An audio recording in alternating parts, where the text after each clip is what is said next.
talk about that, let's just very swiftly talk about the LEP for those of you who don't know anything about us, because it's an opportunity just to cover that. We're a partnership between the business community and the local authorities, in our case too, and our job is single-mindedly to drive economic growth. Whilst Cornwall might be very beautiful, it is actually England's poorest county, and the average income in Cornwall is less than 75% of the average income in the whole of the rest of Europe. So there is a very important job to be done in driving economic growth and jobs. And part of the problem we have is a lot of the jobs are in tourism and agriculture, which tend to be part-time and low paid. And something like the renewables industry is something that we feel very, very strongly is important for us, because the chances are that will lead to jobs and hopefully better quality jobs. I'm not wishing to have you all run to my door, but because we have that situation, we are the only region in Great Britain that's known as a convergence region, or under the new terms, a less developed region, which means we'll have something over £400 million worth of government EU money to spend on regenerating Cornwall over the next 5 years. And renewables will be one of the absolute key priorities of that. Well, we have a strategy, and unlike many other LEPs, we did it, my career was in Unilever, and we did it exactly as we would have done it in a major multinational. We got some consultants in, we looked at econometrically everything going on, and came out with a strategy. Our strategy has only 4 legs to it, and it applies across many, many sectors, because we discovered that the issues we face are not sectoral, they are much more basic, if you like. So priority 1 is about inspiring businesses to achieve their national and global potential. And that is the first one where I think your industry is very, very important, because we already have a successful solar industry in Cornwall. One of the things we have to do is use that expertise to get outside Cornwall and to drive growth that way. The second is about creating great careers here, and that's where I would throw out one of the challenges to you, and one of the challenges that I think you need to face as an industry, because there is something of a backlash in Cornwall at the moment about wind farms, and whether we actually have too many wind farms, and then now most farmers are wanting individual wind turbines. And there's a lot of people saying, hang on, enough is enough. If we don't want that to happen with solar, then there are some simple things that could be done that would make us able to avoid that. And that would be to try and ensure that some of the jobs that are involved, both in constructing them and continuing, are jobs available to people here in Cornwall. Equally, the third platform of what we talk about in our strategy is creating knowledge.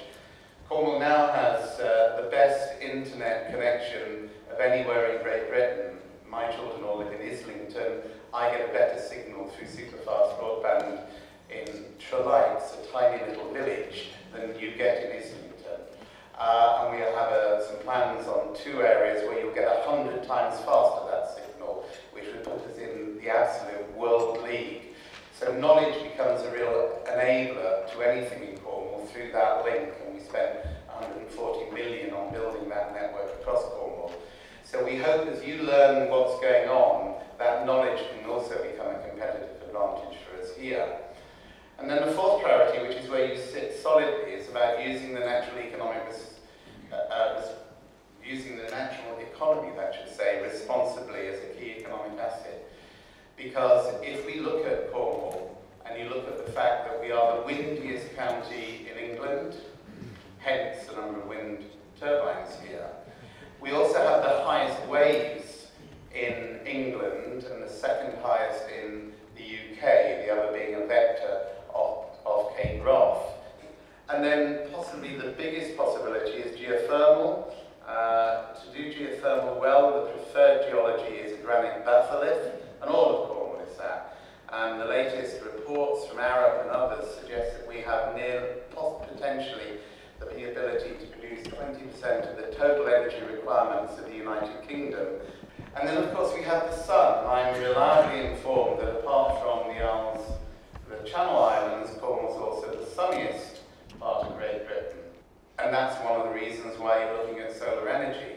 But let me also say that our strategy has what we call our guiding principle, and that goes over everything, that says the culture, the communities and the environment of Cornwall, and the answer is silly, will remain special and unique. And that's really where the concerns come, about maximising the benefit of that massive opportunity we have in Cornwall for renewable energy. And we, I think, now are the first county that for the major part of the year are actually a net exporter of energy, not a net importer. We have, probably more than any other county, the possibility of reducing our reliance on fossil fuels and replacing it with renewable, and ensuring that our building stock is some of the most efficient in the country. So we could end up being the nearest to a carbon neutral county of any county in Great Britain. And you will play a very, very critical part in helping us to achieve that. But we mustn't screw up that guiding principle. There's no doubt in our mind that this is something we should be supporting. But I would re-emphasise, if we want to bring the population with us, you should be very much looking about how much, when we develop solar parks here, can be local labour can be used, local suppliers can be used, local jobs. And the final challenge, I think, is there a legacy?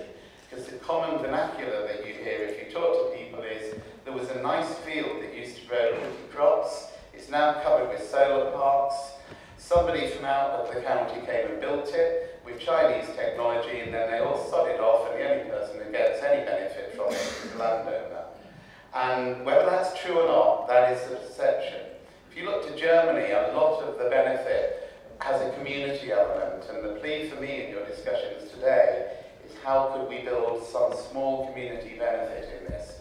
I live in an area where there are currently plans for 12 wind turbines, and everybody I know is vehemently against them.